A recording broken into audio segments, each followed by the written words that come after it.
Ladies and gentlemen, this is a very bittersweet Voxology podcast for us today. Tim's decided to bring his full amount of cynicism and skepticism to the table, and I'm like, if you've been diluting it thus far, I have no idea what the unfiltered Timness is. So we're all agreeing that Tim is welcome to the table in all of his Timness, or Timnity, if we want to call it that. So welcome. The full Tim. Also, Tim called earlier this week and reminded me because I don't know. This is our 500th episode, and so yay us. But there are some like really big thank yous because we're going on 10 years on this thing. Before everybody had a podcast, we were podcasting, and it was because of a guy named Andy Lara who had great cultural awareness, insight, and just was a great producer / co-host for years and years and years, who got this sucker started. People have been supporting this community financially for years and years and years, which is mind-blowing to me, and listening and dialoguing. Went through a period of time where a guy named Kevin Ashleman, who was in Ohio with me. Kevin number 2. Kevin number 2. Kevin number 1, you know who he is. And we're grateful for him. It's our mutual friend. Kevin number 2, amazing. Brenda, our friend who has done web design for us and been a massive cheerleader for us. Bonnie, who is such a gift, so insightful. And then, loads of guests that we've had on. And then, obviously Tim Stafford, just, it became the Vox podcast. It went from that to Voxology, because of Tim Stafford and, the dynamic duo that we've turned out to be. And the common denominator of Mike Erie. Well, from point A to point wherever we are. Yep. And we're going to stop numbering episodes after 500. We've said, okay, we're good, because we've heard that entering a conversation that begins with, this is episode 497, being in the image of God, part 39, is pretty intimidating for people to kind of discover the podcast. So we're going to kind of rearrange how we're doing some of this. Tim, do you want to share some of the stuff that's happening? We've already done. Yeah, I've done some of it already. If you look backwards, as we all love to do, most of the numbers, the last, I don't know, pretty soon all the numbers will be scrubbed off the episodes. Scrubbing them. Our whole goal here is that we want to make this content easier to share and easier to find, so that if you find something that maybe is applicable to a friend or neighbor or family member or whatever, or people are out there searching for it, it'll be easier to do so and easier to jump in when you don't feel daunted by said 23-part series. So everything's getting revamped and renamed, and we'll have a new website here in a second. We just looked at it this morning, and it looks fun, it looks and easy amazing to navigate. Yes. So we're trying to make everything easier. This is all because of generosity. Like literally, It's your all generosity, our friend Brenda's generosity, that makes all of this possible. We literally cannot thank you enough. And the non-frints and all that stuff. We have a non-frints. Yes. Oh, and by the way, we have a couple more spots open for the non-frints in July. I think it's July 31st to August 2nd in Nashville. We had, I don't know, probably 50 or so email in and say, yep, interested. And as we sort of worked out details, some people obviously could make it and whatever else. So we still have a couple of spots open. If you want to email us at hello@voxpodcast.com and just put non-frints in the subject line, we'll get you in touch with Lisa, who is coordinating the non-conference, as we call it, for people, particularly who've experienced disillusionment, disappointment, hurt from religious figures or institutions. And so anyway, find out more information about that if you are interested. But yeah, all of that is the generosity of our community. It's ridiculous. And we're so stinking honored to have been around this long. And it's literally because of you all. So I don't know that we have much to celebrate other than Tim was like, hey, remember when we did episode 400 and we talked about the future of the church. How have we done? Which maybe we did at 300 also. We probably did, and we're done forecasting. I think none of us were even close in the ballpark. So this is today, Tim. So thank you to you personally, to this whole community for 10 years of doing this. 500 episodes, ridiculously an amazing amount of episodes, and we keep hearing from those of you who listen to all of them, which blows my mind. That's incredible. Which is part of the confusion too, is I think this is technically like number 530 or something. We have so many episodes that were like special episodes or jump out things, and that we didn't number as part of the main sequence. So now all that stuff is kind of like so hey, don't worry about it. This is 500 kind of ish. So let's celebrate just a round number, So anyway, thank you all. Tim, I'm a little sad today. I'm not going to lie. Okay. Sad isn't my predominant emotion. Happy, predominant, angry. That's the change up pitch. But sad, because I think as we're sitting in the middle of all these things that are happening in culture in the last couple of months, I'm weary. I'm sad. I just don't know what to do. I just don't know what to do with it all. I don't know how to be healthy in it and stay informed. I don't know how to be pastoral in it. But yet, how do you be prophetic? I just don't know how to put it all together. And one of the things that's occurring to me, and it's kind of like no duh, but and this is, I'm so late to the party on this. None of this is like original thought to me, but it feels like an answer to our perpetual question: when does somebody not get welcome to the table? Like the center, which is Christ, obviously, and Christ's priorities sort of clarify what the table is, what it represents, and what it's about. And if we're doing a good job of clarifying Christ, who he is and what he cares about, then I think naturally there will be people who are like, not really interested in that Christ. There are other Christs sort of being presented out there that I'm more interested in, and other tables. And so there are a number of different Christianities sort of up and running in American culture. And because we don't have good language to separate them, we're sort of stuck with people who are claiming the name Christian or saying Christ is king in their bios. You're not talking about denominational differences. No. I'm talking about like fundamental understandings of who Jesus is and what he's about in the world. So that you cannot accept one and you by definition have to reject the other. They're mutually exclusive. They're antithetical to each other. And it's just becoming, and maybe it's been to you, dear listeners, maybe it's been obvious prior to this, but I've tried to hold on to the idea that there were places and spaces where we could preach Jesus and look at the world the way Jesus looked at the world and vote very differently. And I still think that's true. But what's becoming increasingly obvious is that there are at least two mutually exclusive versions of Christianity floating around out there that we have to, I guess, become increasingly vocal about, because the other Christianities are getting lots of airtime. And so I just want to, there's no grand statement here. I'm not worried about whether or not these people are saved or we're saved, or like that's God. All of that is for God to decide. But where we are interested in is like trying to clarify the real undiluted, like Jesus and what his priorities were according to the gospel accounts. And because his name is being co-opted, and that's nothing new. I mean, that happened. I mean, the golden calf episode in Deuteronomy was when the Israelites said, hey, we don't like an invisible Yahweh. We like a tangible Yahweh.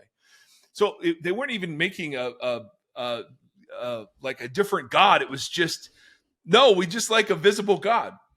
So I'm not getting into whether or not people are saved or whatever, but there are vastly different conceptions of what it is to be a Christian that are at work. And I don't think you can believe multiple versions of these. So for instance, and the great thing about Twitter/X is that so many of these are just perfectly on display. So here's somebody running, I think, for Congress. Her name is Valentina, Gomez. And in March 16th, JD Vance said something about deportation or whatever. And she posted a picture on X of her holding a gun to the back of someone's head. Wow. It was a dummy tied to a chair, and it looked like she'd fired a bullet and blew the head, kind of the brains out of the head. And she affixed the tagline, cheaper. This is cheaper than deportation.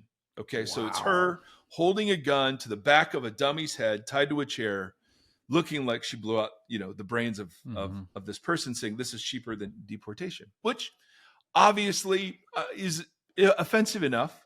But her bio, but the bio on this person is Christ is King. And I just want to suggest that maybe not. Maybe we're talking about a completely different Jesus here. I mean, I don't know how, I guess it's a political virtue signal now to say you're Christian. But this is so obviously far away. I mean, I don't even have words to be sarcastic with this. It's like, Christ is King. I speak the truth, cook and crooks, and save children. So there you go. Valentina Gomez for Congress, which, okay. All right. Well, that's something. There was another gentleman who tweeted something. Anytime anyone pulls out the love your neighbor card, just remember, Jesus was loving his neighbors when he flipped over tables in the temple and drove the merchants out. And Jesus was loving his neighbors when he told the Jews, not the Jews, that their father was the devil.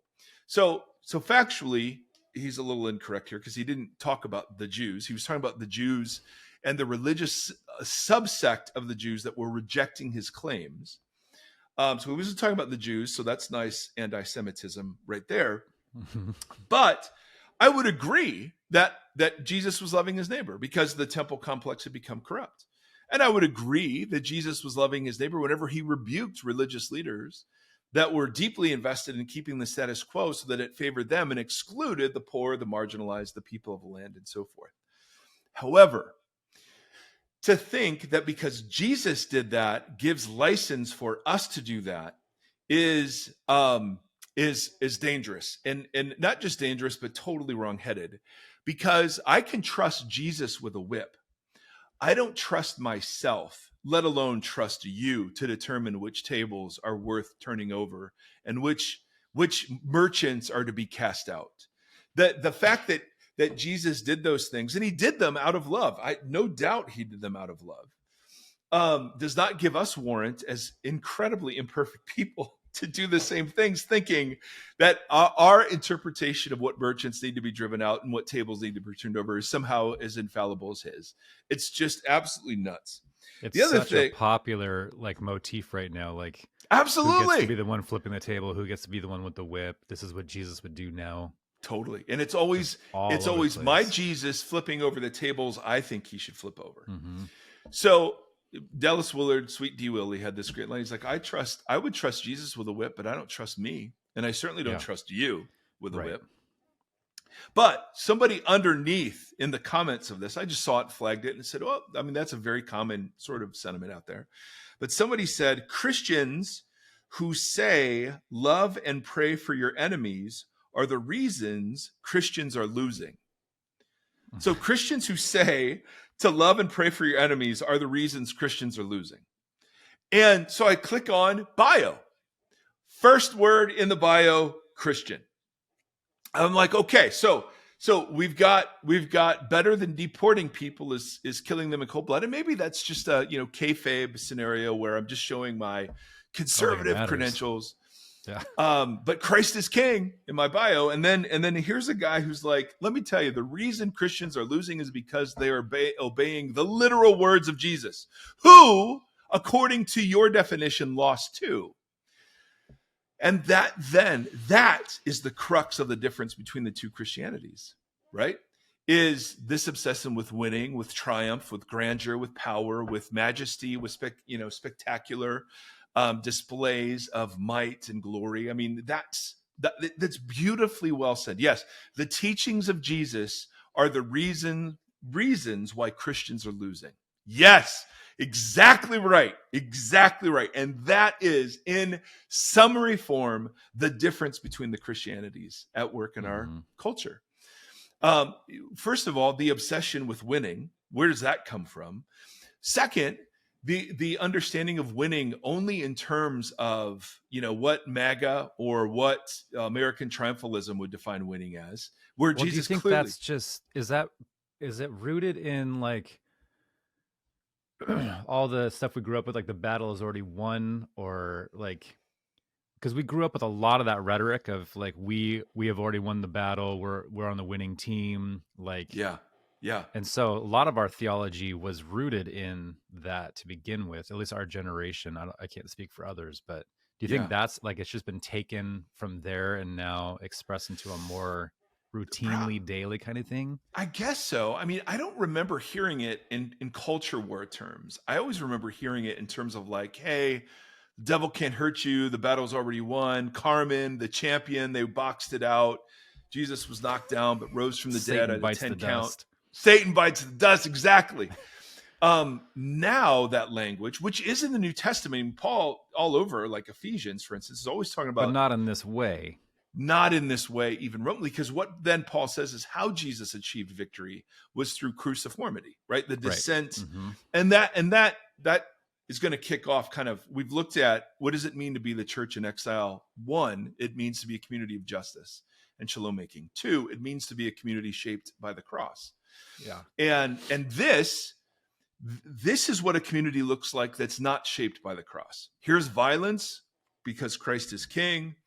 The Christian teaching of loving enemies is the reason Christians are losing. That's it. That this is the direct repudiation of the cruciformity that Jesus not only called his disciples to, but Paul then operates under and calls his churches to operate under. Because I think I did hear it in that way, like a culture warring. Yeah. It's us I'm sure them, it was. They're infringing, and then also like, I don't know, like this. Like that. This is the only hell we're ever gonna know. Like that life right now is the only hell we're ever gonna know. And don't worry, your glory is later. And so there's so much that's baked when your foundation, when the concrete's mixed with all that. Yeah, and then you it's build not a stretch. That. It's not a stretch. No, I think that's a great point. There's always been. I mean, I heard it too in terms of sin. Like I would have people tell me that it's possible to stop sinning, and the fact that you still sin shows that you haven't fully grasped like the whole, that's the victorious life in Jesus.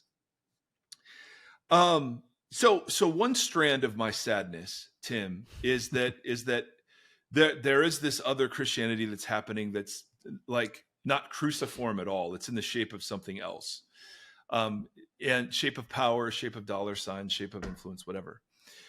But one of the outgrowths of that brand of Christianity is the baptism of so much of what's happening in the world using Christian language.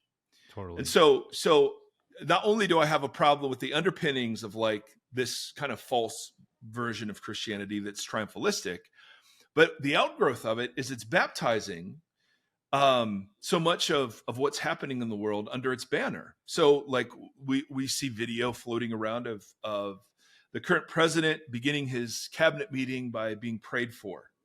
Thank God for this president who's come to make our country great again. Republicans in West Virginia this is a different story. Republicans in West Virginia want to amend the state's constitution to declare the Bible is divinely inspired, inerrant, and it's a foundational document for our society and government. And it's like, okay, here's Paula White, Trump's spiritual advisor, or top leader of the Faith Council. She's on video saying this is a prophetic season for God to bless you, but only if you send her $133. Otherwise, God can't use you. So true. Otherwise, God can't use you. He doesn't use spectators. He uses participators. So you show Oldest your trick in the faith in book. God by giving money to her. Yeah. Or how about during the State of the Union speech when the president said he was saved by God during a shooting, while the family of the officer or of the husband and dad who was shot and Mm-hmm. killed was there. Mm-hmm. And Mm-hmm. it's like, oh, okay. Um, I saw this. I know, and I kind of think, okay, so there's another strand. So one strand of this is it's a totally false view of Jesus and his message. When the teachings of Jesus become the obstacle to the work of Jesus, then you're really off base. Secondly, it baptizes all the things that are happening. One of the awful things that's happening is the eradication in the name of removing DEI. It's the eradication of all of these heroic stories of people of color. And so I'm just going to list Across the a board. bunch across the board. And you can say it's not racist, but I call bullshit on that. 100%. It was BLM, then it was being woke, then it was CRT, now it's DEI, code word black. And I think Jesus people need to start calling this crap out because this wars directly against the new creation, new humanity that Jesus has died to create. So there was a big article about the Arlington National Cemetery has begun wiping from its website histories highlighting Black, Hispanic, and women veterans. This change is in line with the president's, whatever order for removal of DEI. Axios, one of the very few news agencies I trust and is shown to be relatively bipartisan, found that the Department of Defense has given similar DEI labels to now broken web pages that had previously honored Civil War nurses, prominent Black veterans and units, including the Harlem Hellfighters, the 761st Tank Battalion, the 555th Parachute Infantry, a Latino airman who coordinated mental health support for military personnel. The Army is removing pages honoring the 54th Massachusetts Regiment depicted in the film Glory. Great movie. The women Air Force service pilots, the WASPs of World War II. A Black recipient of the Medal of Honor, Army Major General Charles Rogers. The website, the web page, the URL was changed from its original source to DEI medal in the URL, and it was defunct. He was wounded 3 times during a massive assault on a support base in Vietnam when he refused medical care and repeatedly ran enemy fire to lead counterattacks. General Colin Powell, first Black chairman of the Joint Chiefs of Staff. Their stories are no longer prominent on the website, but still can be found using the search function. It's just so we're pulling 3 threads. First, thread number 1. There is a false Christianity operating, and we dare not call it Christian. It's not Christian. It's not. It's ruthlessly opposed to the teachings and person of Jesus, even though it uses some of the same language. Number 2, it baptizes the current abuses of power that are happening in our world, one of which is the eradication of significant contributions or even noting contributions of people who are not white. Hey, saw a picture in January of the Joint Chiefs of Staff. There was a woman, there was a Black man. 2 of them turn out to be fired when the president takes office. I'll let you guess who the 2 were to be fired. Now, that doesn't mean that every DEI policy that's out there I would be a fan of, but I'm certainly a fan of recognizing the important contributions that non-white people and non-male people have made to the history of this country. If we're going to tell the story of America rightly, I'm a huge fan of that. Well, it's not just that, right? Like with the Jackie Robinson, sorry, just real quick. Like no, that's Jackie it. Robinson, There's another. But the response from the press secretary for the Pentagon was that we don't, what do you say? We do not view or highlight them through the prism of immutable characteristics such as race, ethnicity, or sex, as though Jackie Robinson's story is in no way tied to his ethnicity. Totally. And what he had to endure during that time period. It's just, and then, Ira Hayes, all the Native Yeah. Americans, the Yep. code talkers. Oh yeah, that the have code all, talkers. That was another one. it's Yeah. just like, this is about race, Yeah. unfortunately, but not because these folks chose for it to be, Yeah. because all the white folks in that time period did. So it's like, it's just, Yep. we're in the upside down, man. Bro. Well, and then there's one last thing. One of the things that comes out when you study exile biblically, and you're looking at Daniel and you're looking at Revelation specifically, is that how do you square those deeply subversive and cynical views of earthly governments with like Romans 13, where Paul says, hey, governments have been ordained. Now, one Everybody's of the big favorite points, verse. oh geez, yeah, when it's arguing for your side, sure. Romans 13 for immigrants, but not Romans 13 for January 6th purveyors of violence. But again, one of the things that that Revelation, so government has a place. Now, God doesn't ordain specific governments. You cannot take, God orders the role of government. He does not ordain specific governments. No government ever gets to say, God ordained this government. Nobody gets to say that. But God ordained government itself as a way to restrict evil, law, justice, so on. Hallelujah for that. And we're glad, right? We love red lights, and that people who, break the law or drive drunk or whatever receive punishment. I think that's a good and proper thing. But there is one place. And so when government is in its lane, the New Testament clearly says, be good citizens. Honor the emperor, pay your taxes, give honor to everybody to whom honor is due. Be a good citizen for the sake of the gospel. But when the government overreaches in its language or in its practice, then we practice nonviolent counter narratives and protests to that. And so Revelation is full of that. The Babylon isn't this beautiful goddess. She's actually this drunken prostitute. Babylon there being Rome, and Daniel, of course, Daniel is defying these decrees, but doing it in a way that totally fits into the creative goodness that Jesus advocated when he talks about cloaks and cheeks and extra miles and so on. But when government overreaches, part of the role of the church is to call out its overreach, because government can't redeem, it can't forgive, it can't rescue, it can't save, it can't restore. Government restricts evil. So one of the things that I'm becoming more and more settled on is calling out some of the excesses in the language of the current administration. It represents an ideology that is not only not Christ, but it's antithetical to Christ. And it's starting to overreach. And we talked about this during the inauguration speech. Some of the language of a new era of American prosperity was beginning. I mean, this is straight out of the Roman Empire. But evidently there was a drone, and I've confirmed this, multiple news sources, a drone display in Florida in honor of the current president. And I've seen, I tried to find the exact text, but I looked at stills and sort of transcribed what was on it. But it was a red and blue lights displaying the American flag, an image of the current president, a U.S. map. And then the following declarations about the current president: as an historic president, which is true, the world's best deal maker. Okay, that's interesting.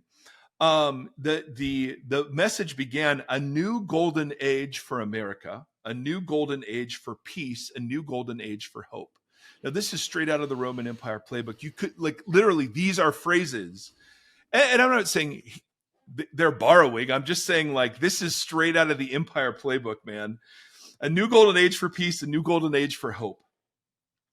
The current president was praised with phrases like the world's best peacemaker, liberator of hostages, defender of freedom. And so, why talk about these sorts of things? Why point all of this out, right? Don't we get enough of this on the news? Can't we just be a nice, safe, religious place where we just talk about the good of Jesus? Well, the problems increasingly with this are that the kind of Jesus being portrayed here is totally false and unbiblical. Secondly, it's baptizing abuses of power that have nothing to do with Christ. Thirdly, it's enabling government, huge government overreach in terms of what the function of government is supposed to be when it's using save language, peace language, prosperity language, none of which it can promise. And then lastly, it seems to be justifying the systemic removal from public spaces of things that were designed to honor non-majority participants in culture. Which, I don't know, seems to go against the fact that every tongue, tribe, and nation is going to worship together in new creation. So you whip all that together, and it really seems like the church now, rather than just being a safe place for religiousness to happen, has to actually begin, and it always has been, to be the political body that it's supposed to be, but it has to get reinvigorated in seeing itself in political terms, because that's the place where we preach the cross of Christ. It's the place where we preach diversity, equity, and inclusion, because God is a God of justice and shalom, as we've been looking at. It's the place where we recognize that the new humanity, that Jesus isn't white and he doesn't speak English, and America has no place in the freaking last days as if it were some sort of special nation like Israel. Nothing in the Bible suggests this, right? It's the place where we have to dethrone all of these fundamental ideologies that are floating around and resist the temptation to allow the language that is properly only used of Jesus of Nazareth to be applied to any other human person, let alone somebody who so flagrantly disregarded all of the 10 commandments he wants to post in schools. What was it they say on Three Amigos? He's infamous. He's more than famous. Bro, only you, after one of my best all-time rants. No, I was texting our mutual friend because I started watching. I was going to watch The West Wing again. I was like, I just need to taste. Oh, that's fun. Yeah, and it's yeah. a great show, and it is fun with how, you know, Aaron Sorkin, the writer, is so, like, when he writes something, you can tell he just is sitting in mountains of research, because the amount of dialogue he crams into one episode, let alone 7 seasons, is, you know, spectacular. But instead, I started watching The Newsroom. Oh, which I had never watched. I never watched. No, I didn't either. And it's like 2010 or 11, I think, is when that show was on the air. And it is stunningly relevant to this time period, but just in the way, this is actually what prompted me to text you about, like, what does it mean to be a...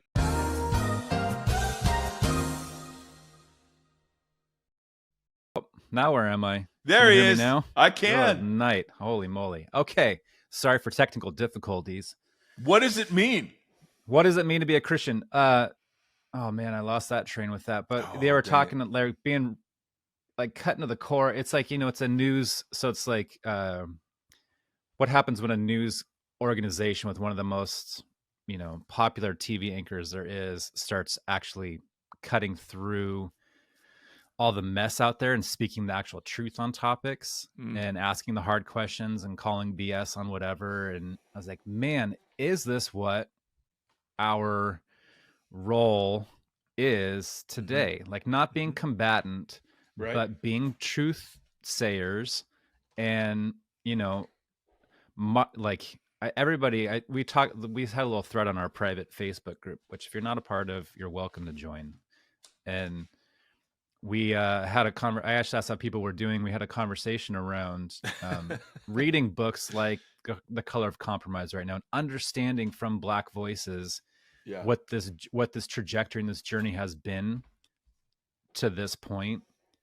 And I think that's really important for us to know how to listen. And remember, I asked you and Gombis, like, how do you discern the Holy Spirit? I think it was you and Gombis, and maybe it was, yeah. But the answer was listening to, like, Black female voices, like that they were more in tune with, because of coming from such a place of persecution and suffering, that a lot of that demographic is more tuned to hear what the Spirit is doing. And we should be watching and listening to see what that looks like. Because sometimes it's hard with our privilege to really, like, parse out. But I'm trying hard, and this has been a lot of my therapy to figure out. And my therapist, I was telling Mike this week, was like, I was lamenting a really angry voice in my head that I have in response to something we were texting about. And she's just like, stop shaming that part. Yeah. That part is calling out truth. Like, listen to it. Don't shame it. It's that voice has been shamed by people around you your entire life. Yeah. So listen to it now. What is it saying? Ask it what it needs. And I'm looking around at society. I'm like, this is a time to posture ourselves in some way. If it's hospitality, I don't know. I don't know what the answer is, Mm-hmm. but I feel like we're in a time where we really need to, as people who seek to, you know, embody and emulate That's right. Christ. Yeah. Now is like, I'm Now's not the speaking time. for any other generation, but this time is awfully ripe Pregnant. for, Yeah. yeah. Yeah. No, What does that's that it. mean? What does that look like? Yeah. I mean, I actually have thoughts, but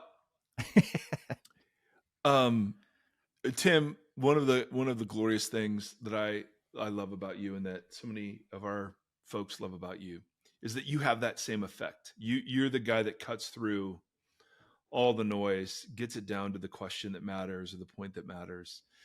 I do think, and I'm still, I mean, none of this is new, you guys. I mean, no one's been listening, I think, is, super shocked or like, oh wow. But what it causes me to do or want to do is, like you said, to pay attention to a bunch of different voices in culture than the voices I've been paying attention to. But secondly, to highlight the differences between the Christianities. And so I want to, I want to, I want to kind of turn the corner, if it's okay, into a bit of cruciformity talk, because one of the things this boils down to, and because I know that there are some people in our audience who hate, the fact that you might say, hey, if you want to listen to the Holy Spirit, listen to Black women. And there will be people like, okay, well, maybe they could be speaking of the Holy Spirit, but isn't the Bible the way? Or even though your use of the words privilege or whatever. I mean, there's still these concepts that are still really hard. And I don't want to minimize. I didn't start here. Like, it's taken me years. So if you're not there, And it will continue to take me years. yeah, Wait, can I say one more thing before you turn the corner? of Just as course. a launching pad for at least for me on Yeah. this. Yeah. Because like, I mentioned a couple episodes ago not wanting to watch The Chosen, and now there's a David show on Amazon that's everyone's all hyped up about. Oh, And I watched this must be Severance. very good. And I watched Severance. That was great.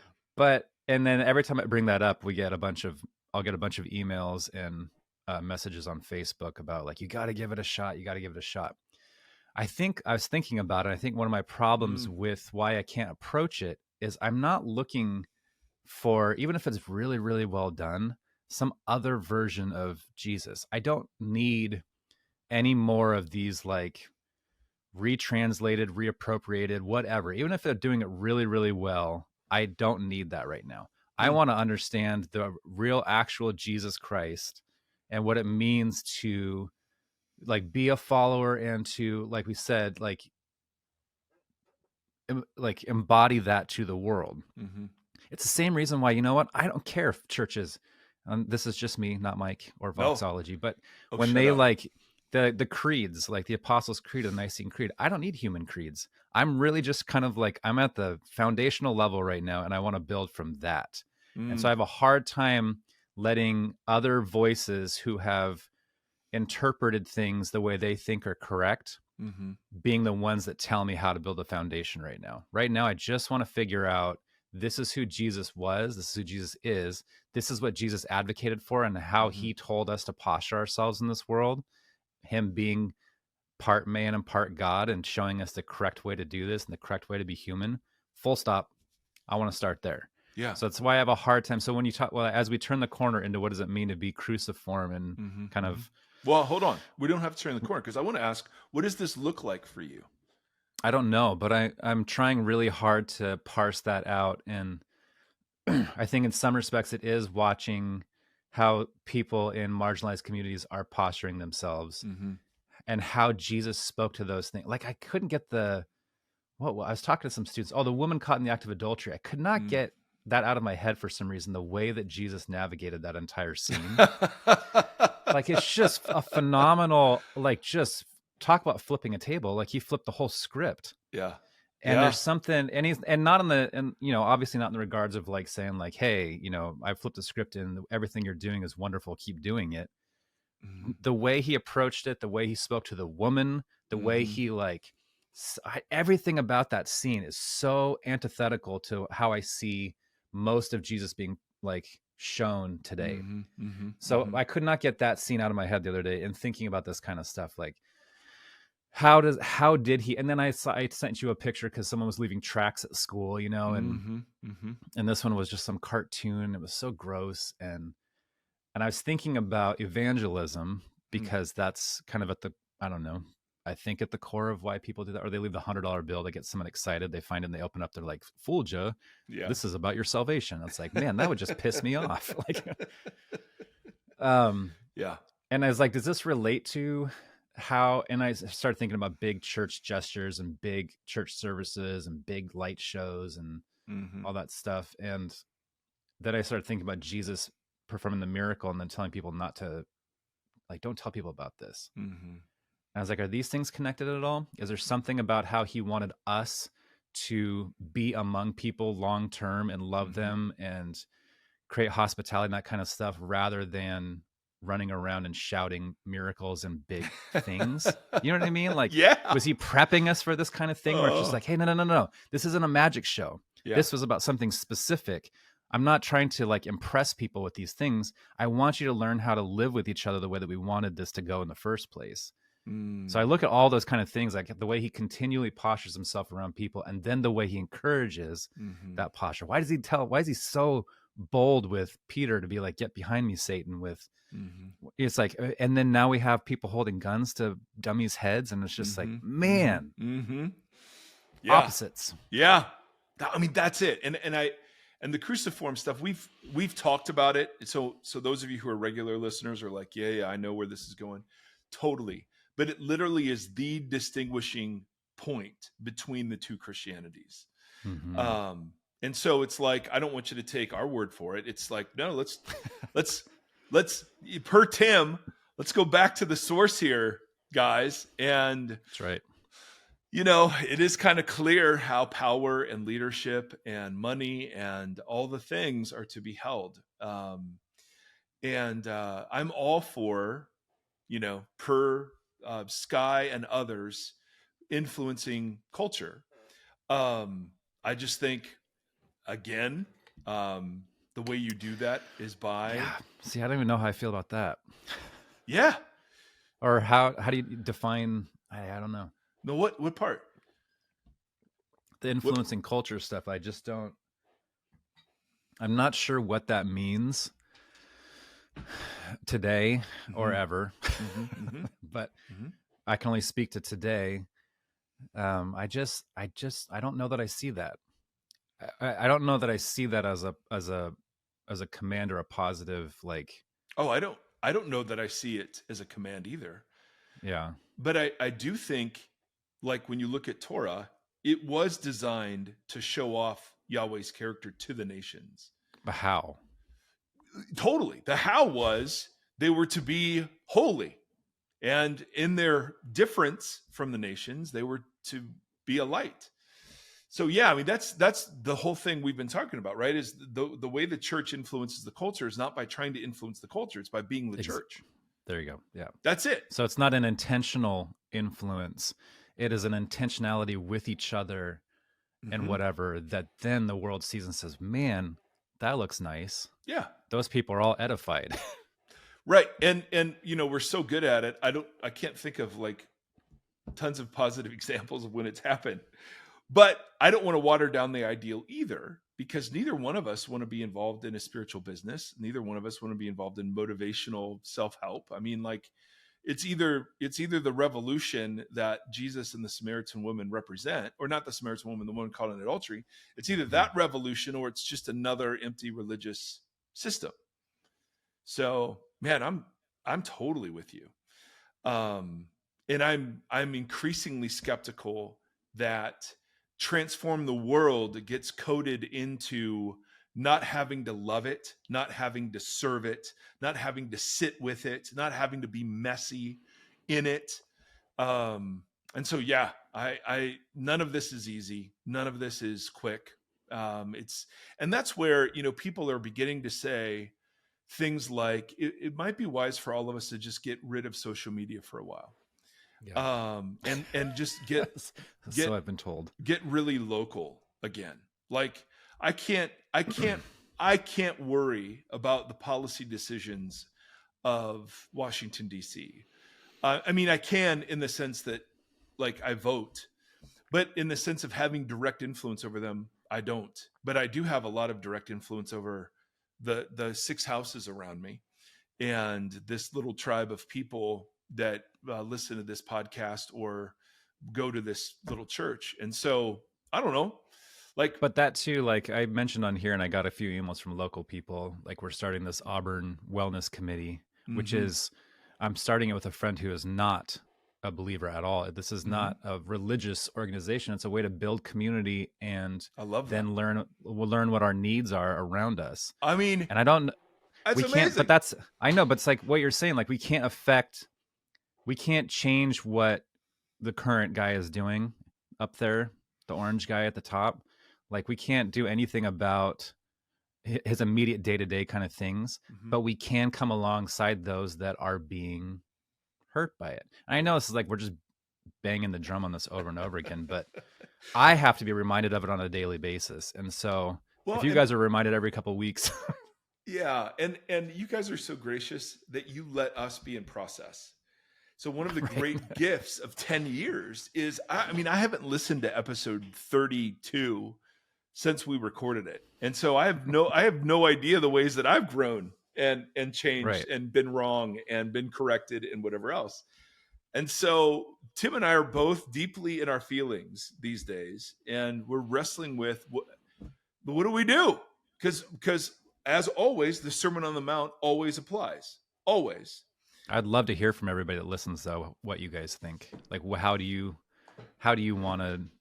see yourself in your immediate community doing this or today? I don't know, but Oh, that'd be interesting. Yeah, for sure. All right. We're 50 minutes in, Timothy. Let me just introduce this, and then well, I mean, you set us up for like going to the source. So, I mean, we might as well. So, if you think the two Christianities, like, language is a little too stark, Jesus explicitly repudiates so much of American culture, but let's just focus on how it's being applied through a particular administration. And he does it. Mark's gospel, of course, is like one of the shortest, but he repeats in 3 times. And we've covered this before, so I know some of you already know this, and this is not new or anything. But like Tim said, I need to be reminded a lot, actually. 3 times he announces his death. 3 times the disciples misunderstand, and 3 times he has to correct them. So this isn't new at all. And I'm totally open in the ways that I've been corrected for God to correct other people who are proclaiming one Christianity to embrace another. But I feel like the job of those of us who are trying to take the Sermon on the Mount and Jesus very seriously in this regard is to just remind people this was the core of his message. And so you can't proclaim Christ as king and hate your neighbor. I mean, John just says you cannot hate your brother and sister and claim to love God, or you're a liar. The truth is not in you. So I just want to reserve the word Christian for those things that fit the cruciform manner of life that Jesus did, taught, that Paul did and taught. All right, that's it. That I want to reserve Christian for just that. Now, no one cares and no one's going to play along. But in my brain, if somebody says Christ is king and has a picture of them shooting another, I can automatically, I'll have quibbles at least. I might have some pushback. So 3 times in Mark, after Jesus announces he's the Messiah, right? So it says, yep, you're the Messiah. Jesus then began to teach them that the Son of Man must suffer many things, be rejected by the elders, the chief priests, and the teachers of the law. So it's the elders, chief priests, teachers of the law. It's not all the Jews.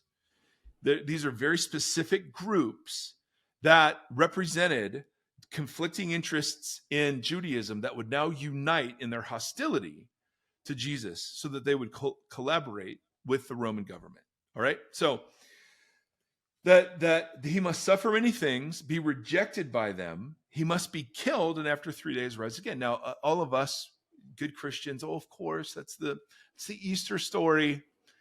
There was nothing in the ancient concept of Messiah that would ever have been associated with this. Nothing. I mean, there's just nothing in there. He spoke plainly about this. And Peter took him aside, began to rebuke him. But when Jesus turned and looked at his disciples, he rebuked Peter. So why is Peter rebuking Jesus? Because Jesus is inhabiting a form of messiahship that was counter to the messiahship that Peter and many others expected, right? Whether it's a military hero or conquering king, there were suffering servant images applied, but those were more priestly in nature rather than the messiahship that perhaps they attached to Jesus. When Jesus turned to look at his disciples, he rebuked Peter, "Get behind me, Satan. Don't try to lead me, Satan. Start following me again, Satan," is the idea. "You do not have in mind the concerns of God, but merely human concerns." Now, if we're wondering why it is that Jesus gave that sort of reaction to Peter, who just moments before had acknowledged he was the Messiah, Jesus then clarifies the nature of messiahship. He calls to the crowd along with his disciples, and he says, "Whoever wants to be my disciple must deny themselves, take up their cross, and follow me. Whoever wants to save their life will lose it. Whoever loses their life for me and the gospel will save it. What good is of someone to gain the whole world or to win a culture war, yet forfeit their soul? What can anyone give in exchange for their soul? If anyone is ashamed of me and my words." Now, Peter is the one he's pointing to here. Peter was ashamed of Jesus and his words. So this isn't about being embarrassed sometimes to admit you're a Christian. This is about when you directly attribute to Jesus a brand of messiahship that is triumphalistic and that Jesus rebukes as literally being satanic. Right? That's what being ashamed of the words of Jesus means in this context, right? Peter was ashamed of the words of Jesus, so he tried to correct Jesus. And people who are announcing, hey, the reason Christians are losing is because of Jesus' command to love our enemies, that's being ashamed of the words of Jesus. That's what Jesus is talking about here. "If anyone is ashamed of me and my words in this adulterous and sinful generation, the Son of Man will be ashamed of them when he comes in his Father's glory with the holy angels." So what is Jesus rebuking here? Well, he's rebuking triumphalism, that the manner of messiahship and kingship to be bestowed upon Messiah was to be triumphalistic. It was to come through military victory, the domination of the Roman Empire, the throwing out of Gentiles, all the things, right, that were commonly understood. And so he instead presents the cross. And obviously for us, there's a difference between the crucifixion, where Jesus died on a cross, and the way Jesus is talking about the cross here. So he first says he's going to die and suffer, but then he says you're going to carry your cross. Now, carrying your cross was obviously well known as a way that Rome would terrorize you and announce to the world you no longer had any rights, including the right to life. You would forfeit, because of your actions, Rome's great ability to tolerate so many different kinds of people, but you had done something egregious enough to be humiliated in this way. So to take up your cross, now, see, this was new to me, Tim, when I first heard it. I thought the cross was the place where Jesus died, and because I believe in him, I get to go to heaven now because my sins are forgiven. That's what I thought the cross was. But Jesus is now saying the cross is a mode of life. It's a manner of living. Follow me, deny yourself, take up your cross. Now, some maybe literally took up crosses, but he clarifies to say, no, whoever wants to save their lives must lose them. So that's what it means to take up your cross. to lose your life instead of save it. Now, to lose it here means to destroy it. It literally is that strong of a verb. It's to reconfigure your life so that your life is no longer the object of your life, that other lives are the object of your life. And Jesus, we know this is what Jesus means, because he ends by saying, the Son of Man has come to seek and save the lost, right? In other places. So this is one. So the announcement of his death, the rebuke of Peter, hey, no, it's not triumph that's going to bring this thing about. It's self-sacrificial suffering. And to Americans, of course, this is the least favorite way that the kingdom of God comes.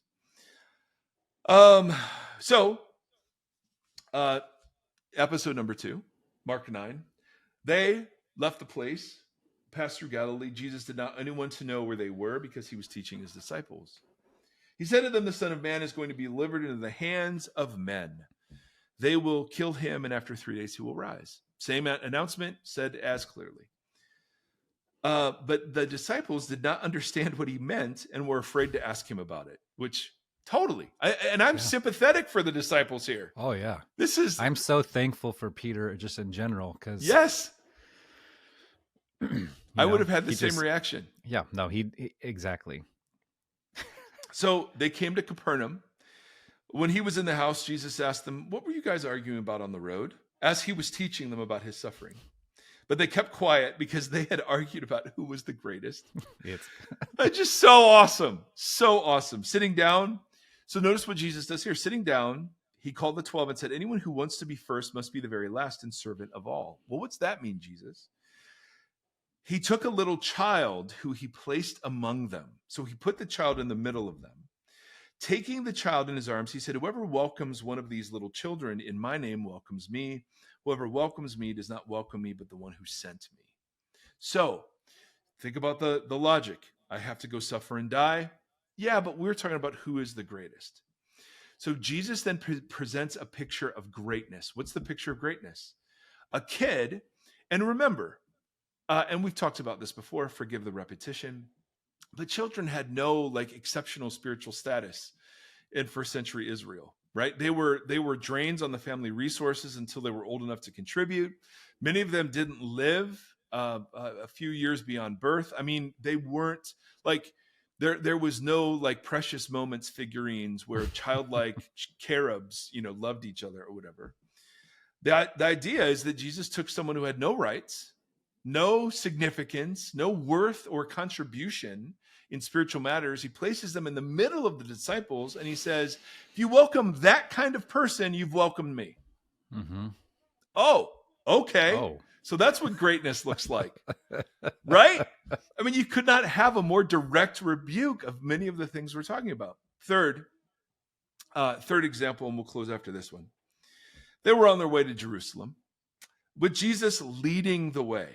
All right, so Jesus had turned his face now to Jerusalem, as Luke puts it, and he's no longer walking with the disciples. He's pulling them forward to this end. The disciples were astonished, while those who followed were afraid. So they're seeing Jesus. They're seeing something new that Jesus is doing. He took the 12 aside again, and he told them what was going to happen. We're going up to Jerusalem, guys. The Son of Man will be delivered over to chief priests, teachers of the law. They will condemn him to death and will hand him over to Gentiles, who will mock him and spit on him, flog him, and kill him. So he's describing crucifixion. Mm-hmm. 3 days later, he will rise. James and John, the sons of Zebedee, came to him, teacher, we want you to do for us whatever we ask. What do you want me to do for you? Let us sit at your right hand and the other at your left in your glory. Okay, so Jesus is talking about what's going to happen when we get to Jerusalem. This is the climactic showdown. Jesus has said, this is it. That's why he's leading. They're following. Some were astonished, some were afraid.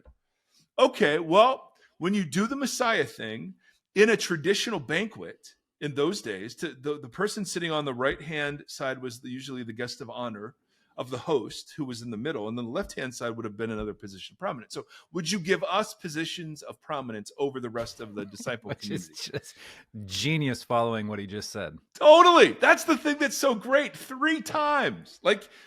It's the second form of Christianity. My point is, you're seeing the 2 forms way back in the ministry of Jesus. right?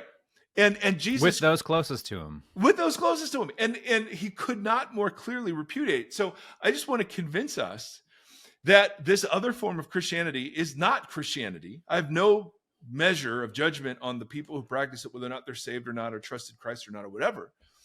But I just want us to be, anytime we're seeing things that are so incongruent with this cruciform teaching of Christ about denying yourself, taking up your cross, that Christ isn't the one being followed there. And that means in my life and the life of anyone else we're looking at.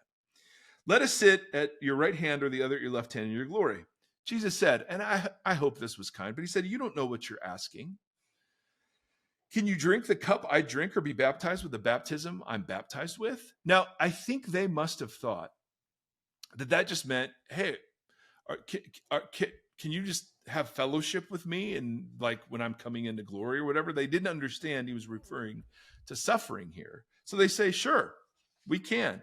In the Old Testament, of course, like cups of wrath and baptisms of suffering, when all of this was language that Jesus was meaning that he was going to suffer. But Jesus said, you will indeed drink the cup that I drink and be baptized with the baptism I am baptized with. But to sit at my right and left hand is not for me to grant when these places belong to those for whom they have been prepared. When the 10 heard about this, they became indignant with the other two. He called them together, and then he says this famous thing, which we looked at when we talked about power in Genesis 1. You know that those who are regarded as rulers of the nations lord their authority over them, and their high officials exercise authority over them. And then we just repeated the phrase together multiple times, not so with you. Mm-hmm. Instead, whoever wants to become great must be your servant. Whoever wants to become first must slave of all. For the Son of Man did not come to be served, but to serve and to give his life as a ransom for many. Now, when he says the Son of Man came not to be served, all right, the Son of Man, let me read you who the Son of Man is from Daniel, okay? This is the Son of Man from Daniel 7. The Daniel 7 Son of Man is, he was given authority, glory, and sovereign power. All nations and peoples of every language worshiped him. His dominion is an everlasting dominion that will not pass away, and his kingdom is one that will never be destroyed. It's literally the one who destroys like the false kingdoms that have like been generated throughout history. Like you could not have a more glorious image of the coming reign of the Messiah than the Son of Man. And when Jesus juxtaposes the Son of Man came not to be served or worshiped, but rather to serve. I mean, there it is. So any grasping at power, status, influence, coerciveness, manipulation, right? Any of that is antithetical to the way of Jesus. End of story. Now, that doesn't mean we're perfect. And of course, we, to one degree or another, struggle with what this means and looks like, no doubt. But the issue is, what is the orientation from which we are operating? Is it power grabbing, insisting on our rights over others, hurting others to benefit ourselves, marginalizing others to center ourselves, searching for our own prominence over others at the expense of others? I mean, all of that behavior is just categorically ruled out as unchristian by Jesus in these texts. And so what Paul's going to do, and we've looked at this before, we'll look at it next episode, is Paul's going to summarize this in an ancient hymn or a creed, perhaps, even though Tim hates them. Just kidding. But it's the song or the poem or the creed in Philippians 2, where Jesus had all the prerogatives of God, but instead descended the ladder of social standing till he became a slave, which was the lowest thing you could be in the Roman Empire. Can I ask a clarifying question? Always. So what's not being said here is that, and this will sound dumb at first, but I can see it being misconstrued that way, that this is not a call to culture warring. Like, so calling out and just being and playing the blame game with like these people are not Christian enough, blah, blah, blah, blah. I see. This is not what's being advocated for. But also the harder question that I want to ask is how, when we when we start to do the things that you were just talking about, is are we not being gatekeepers for what true Christianity is? Oh, man, Timothy.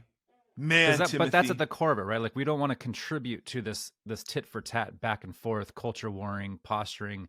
Who's the real Jesus? I know it, you know it, or you don't know. Right. So that's the complete wrong game in the first place. Well, I mean, I don't know. Yes. I mean, there's some element of calling a spade a spade. So Yes. I don't Yes. want to Yes. diminish calling out false teaching or evil. That was what started this conversation, was like, when I That's right. texted you, it was like, we need to talk about how to encourage people to posture themselves in this time period, because Mm-hmm. we do Mm-hmm. have to call out evil when it's being displayed. But Yeah. this Yeah. is not a gatekeeping, or I don't know. How would you respond to that? Like, because I can hear those voices being like, you guys are just advocating for some woke version of blah blah blah, and you're gatekeeping and telling these people they can't be Christian or Sure. whatever. Sure. Well, okay. First of all, Tim, that's a great pickup, bro. Thank you. Secondly, this gets back to what it is to be center set versus boundary set. Mm-hmm. So, boundary set means, hey, you cannot be a Christian unless you do X, Y, or Z. And so we're looking for observable behavior of X, Y, or Z and then drawing conclusions about people. Whereas center set is, hey, we want to clarify the center and invite people to reconfigure their lives around the center. And some people may seem far away, but are reconfiguring their lives towards Jesus. And some people may seem close and may be reconfiguring their lives away from Jesus. And that's why we can't trust the boundaries, because Jesus isn't interested in boundaries, he's interested in human hearts. Mm-hmm. So the first thing I would say is I'm not making judgments on the individual people involved about whether or not they're Christ followers or not. That's the boundary bit of this. But what I am, and we are permitted to do, is to discern ideas, mindsets, practices in the world that either are aligned with Christ and his coming kingdom or are not. So it's the difference between discernment and judgment. Jesus clearly rules out the judgment that condemns. So we're not condemning people who are arguing this, saying these people are going to hell, these people aren't Christian. I don't know. I'm hardly Christian sometimes. So I don't, I don't know. I mean, Paul will even say, like, I don't even judge myself. I wait for Christ to judge me. So it's like, yes, yes, and amen. But I do think we are called to practice discernment around the isms that are being held out as Christian. Mm-hmm. So for instance, when Paul confronts Peter, we talked about in the Justice series, when Peter is removing himself from being seen and eating with the Gentiles, Paul says to Peter, you're not acting in line with the truth of the gospel. He doesn't say, Peter, you're not a Christian. He makes no judgment about that, but he rebukes Peter's conduct as not being consistent with the gospel. So I think that kind of discernment we're supposed to do all the time.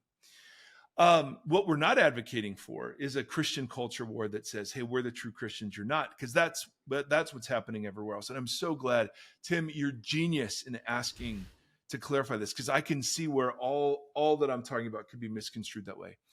If you are the people who are least likely to engage in any culture war are people who are already sitting on crosses. Mm-hmm. Mm-hmm. You know what I mean? Like, if the cross is the place where you're relinquishing your rights for the sake of others, then the reason I would want to speak life, and which would be a great song, or center and the beauty of Jesus into the world, is to invite people into that, the same way that Mm-hmm. I've been invited into Mm-hmm. that. Rather than using this to condemn others, I want to condemn the isms that sit behind somebody who would say Christ is king and then have a picture Right. of such awful violence, even if Well, they're not meaning it. yeah, I often in this kind of conversation will think of someone like, obviously, but like someone like Mother Teresa, where it's like being turned so that your focus is completely on those marginalized folks that you're living amongst and serving, that you might not even be aware of a culture war because your gaze is fixed elsewhere. Yeah. And so I think about that, or I think about this woman. I've shared this before, but when I was a kid in church, we sponsored a missionary in Guatemala that had a Guatemalan dump mission. All the most poor people live in the dump, and they create houses out of the trash. And when she would come visit to America, when we'd bring her up, to talk about the ministry or whatever, she would often say that she doesn't understand how someone can be a Christian in America because there's too many distractions.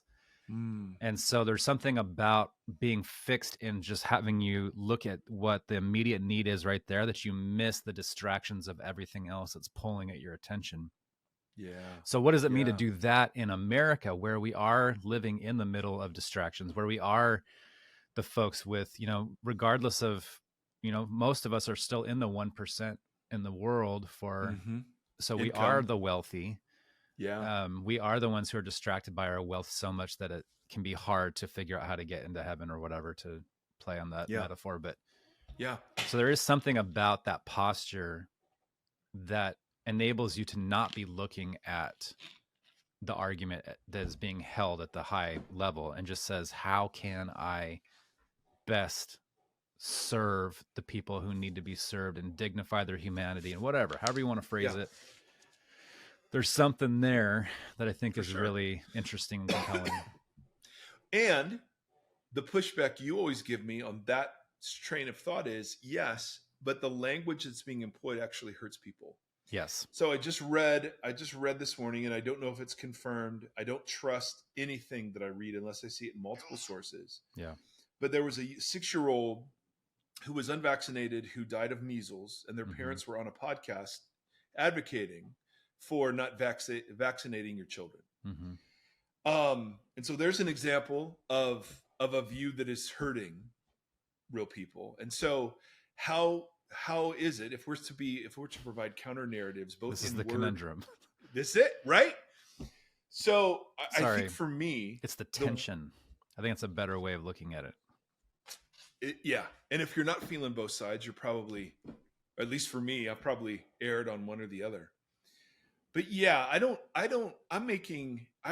want us to become a hypercritical, because I don't want to be that. But there just is up and running a Christianity or 2 or 3 or 17 that does not represent the center, which is Christ. And I think there have to be communities that embody that, but there have to be platforms that are just clarifying the center and saying, hey, this really isn't. And I know a lot of us know that, but I think there are people that are kind of like in the seduction of, for sure. And even us, like you and I will try to do these like every 6 months or so. We'll do like a State of the Union just with us, where it's like, hey, where are we? What are we doing? Are we off track? And I cherish those conversations, because I have to sit there and think about how I'm posturing myself in this and say, am I focused on the center? To, I guess, make it easy. Yeah. But you're right. Cause my tension is not engaging in this culture war stuff while people are dying. And I don't know how to reconcile that I think stuff.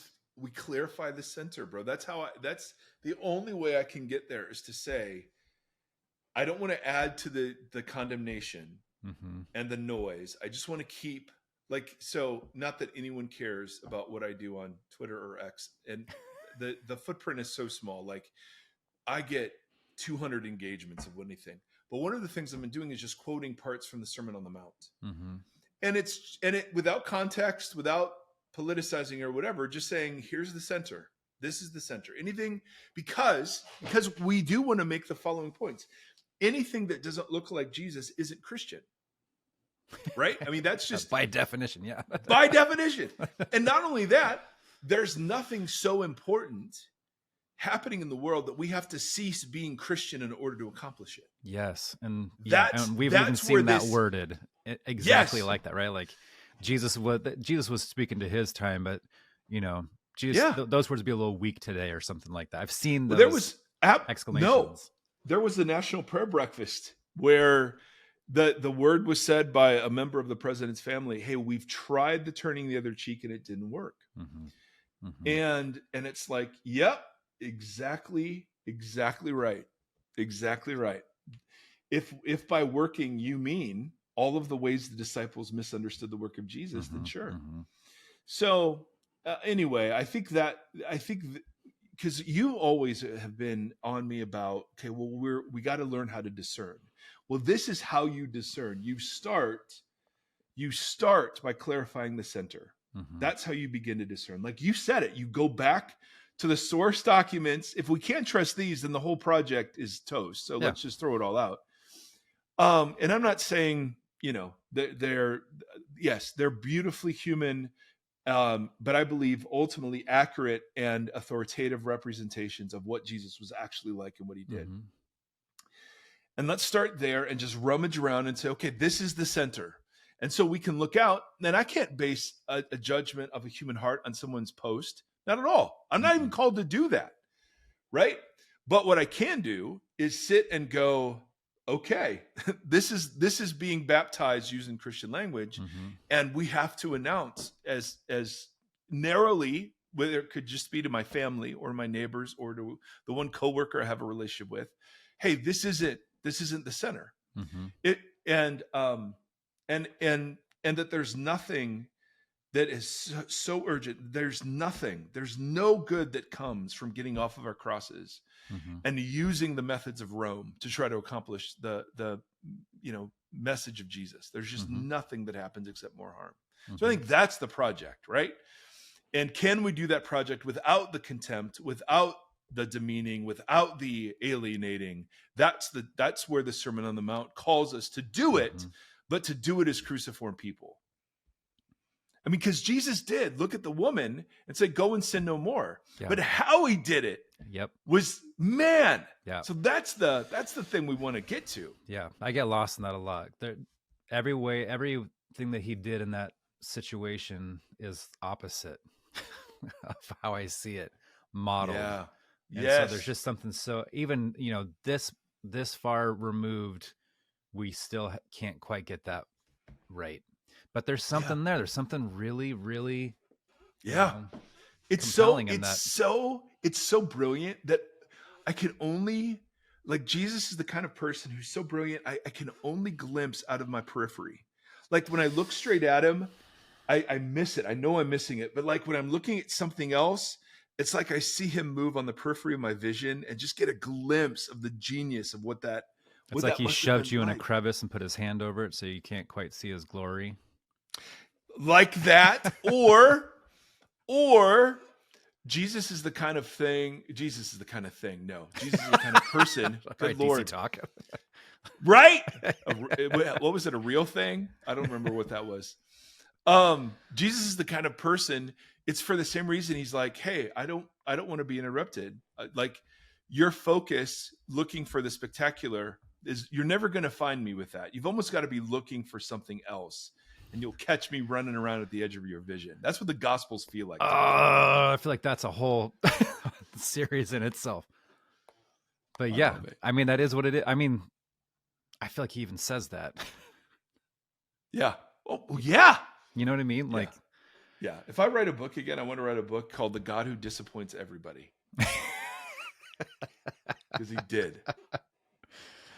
I bought a bunch of stuff to try to research and write a book on Peter because I just find him so dysfunctionally compelling. Like just the guy that can't get it right and ends up still, but keeps going. But you know what Peter needs, bro? He doesn't need a book. He needs a punk rock opera.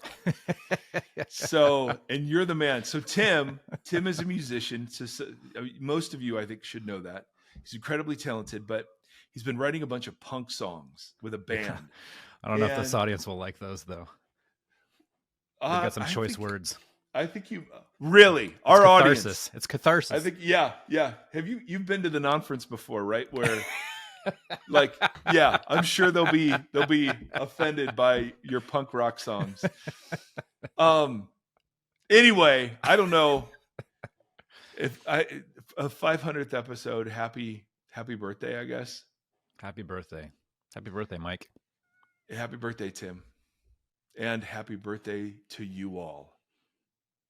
I do want to hear from everybody. Email in or if you're on Facebook, I don't know. We keep going back and forth with social media. Yeah. We want to have a platform where people can connect and talk and lament. I know Mike and I are terrible at engaging on social media. I keep trying, but I don't know if Facebook is the right place or not. If you guys have better suggestions, but if you want, there is a private Facebook group that used to just be for Patreon members, but I don't know if that needs to be that way anymore. Yeah. And where we can just lament or ask questions or have hard conversations or whatever. If that's appealing, as we're turning a corner again with revamping stuff, tell us. If you have a better idea, tell us. But I'd also really like to hear, like, how do you guys see the right way to posture? What does it mean to be a Christian in 2025? Why don't you guys figure it out for once? Yeah, seriously. You know what, though? Here's what we know from our new, like, advanced analytical stats. The vast majority of people have turned this off. So the four of you, fair enough, that's still listening. That made it past the 70-minute mark. All right, we're out of here.